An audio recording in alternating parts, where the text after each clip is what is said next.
Ele foi um dos maiores goleiros que já existiu. E além de tudo, fazia muitos gols. Se você não conhece a história, a trajetória, a carreira desse monstro do futebol, chega mais, porque agora é a hora. Com vocês, Rogério Ceni. Sorry I kept you waiting forever and a day, but now we're out here together with nothing standing in our way.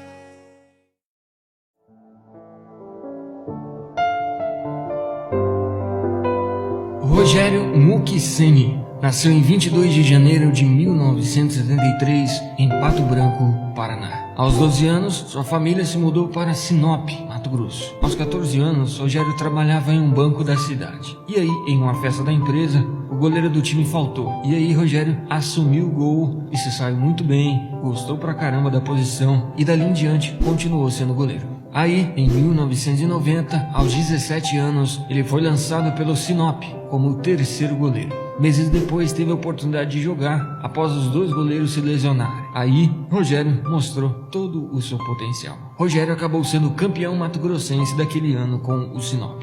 No mesmo ano, o pai do Rogério soube de um teste no São Paulo. O próprio levou o goleiro lá para São Paulo para fazer o teste. E aí, em 7 de setembro de 1990, Rogério foi aprovado para jogar nas categorias de base do São Paulo. No Sinop, Rogério jogou 11 jogos e conquistou um título.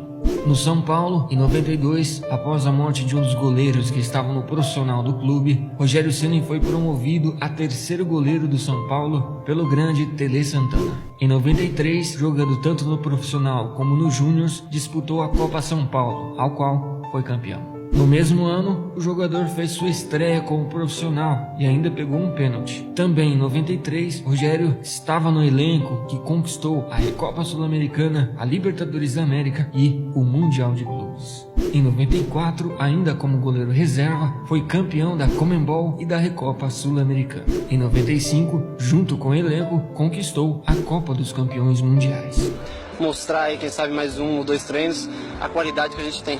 Somente depois de 6 anos, desde que chegou ao clube, aos 23 anos, Rogério assume a posição de primeiro goleiro após a saída de Zete para o Santos. Em 96, conquistou a Copa Master da Conmebol e a Copa dos Campeões Mundiais, agora sim como primeiro goleiro. Em 96 mesmo, Rogério começou a treinar cobranças de faltas. Interessante nisso que Rogério não era aquele cobrador nato, aquele cara que já nasceu sabendo, mas o que fez ele ser bom nas faltas foi treinar muito, a repetição fez ele aprender.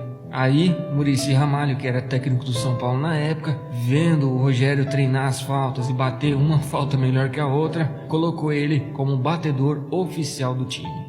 O São Paulo quase não faz gol de falta, nós temos que arrumar um cobrador. E o Rogério está batendo muito bem, então vai bater todas as faltas. Em 97, é convocado pela primeira vez à seleção brasileira. E no mesmo ano, conquista a Copa das Confederações com o Brasil, sendo o terceiro goleiro. Também nesse ano, Rogério mostra ao mundo seu dom, cobrança de falta. No dia 15 de fevereiro de 1997, contra o União São João, o jogador marca seu primeiro gol na carreira. Em 98, conquista o Campeonato Paulista. Em 99, conquista a Copa Euroamérica. E em 2000, volta a conquistar o Campeonato Paulista com um gol na final, se tornando o primeiro goleiro a fazer gol em uma decisão. Um fato interessante é que uma semana antes desse jogo da final contra o Santos, o Rogério treinou cerca de 80 cobranças de falta por dia. E aí, obviamente, chegou no jogo, ele fez esse lindo gol aí.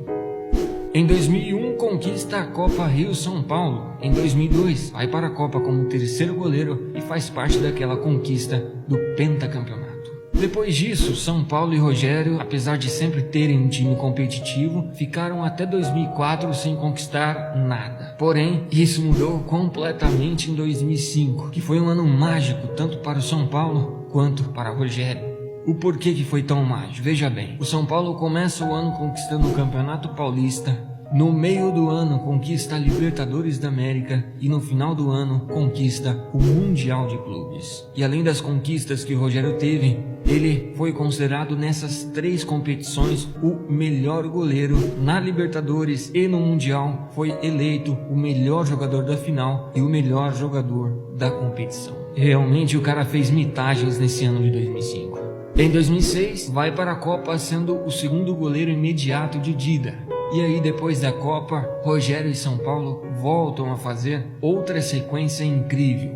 No ano de 2006, 2007 e 2008, por 3 vezes seguidas, Rogério e São Paulo foram campeões brasileiros, algo que até hoje ninguém conseguiu fazer.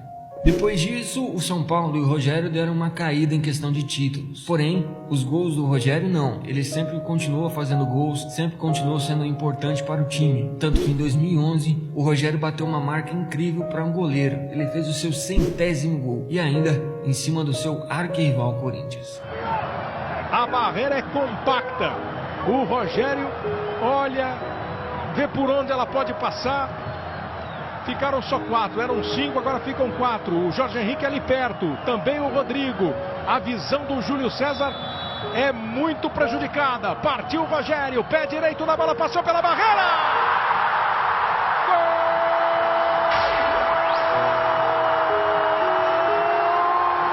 Rogério do São Paulo!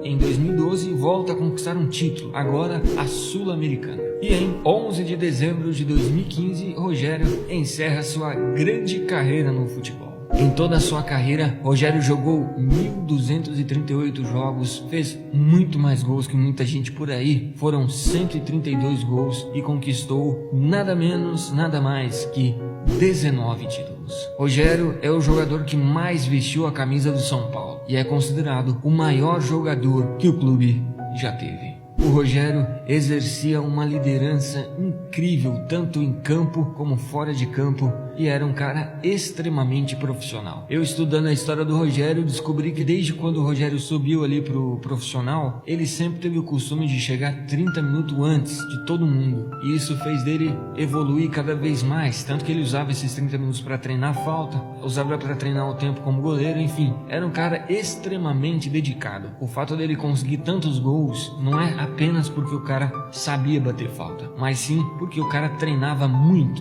Tanto que ele é um cara bem quisto por todos. Por que será que isso acontece? Justamente porque o cara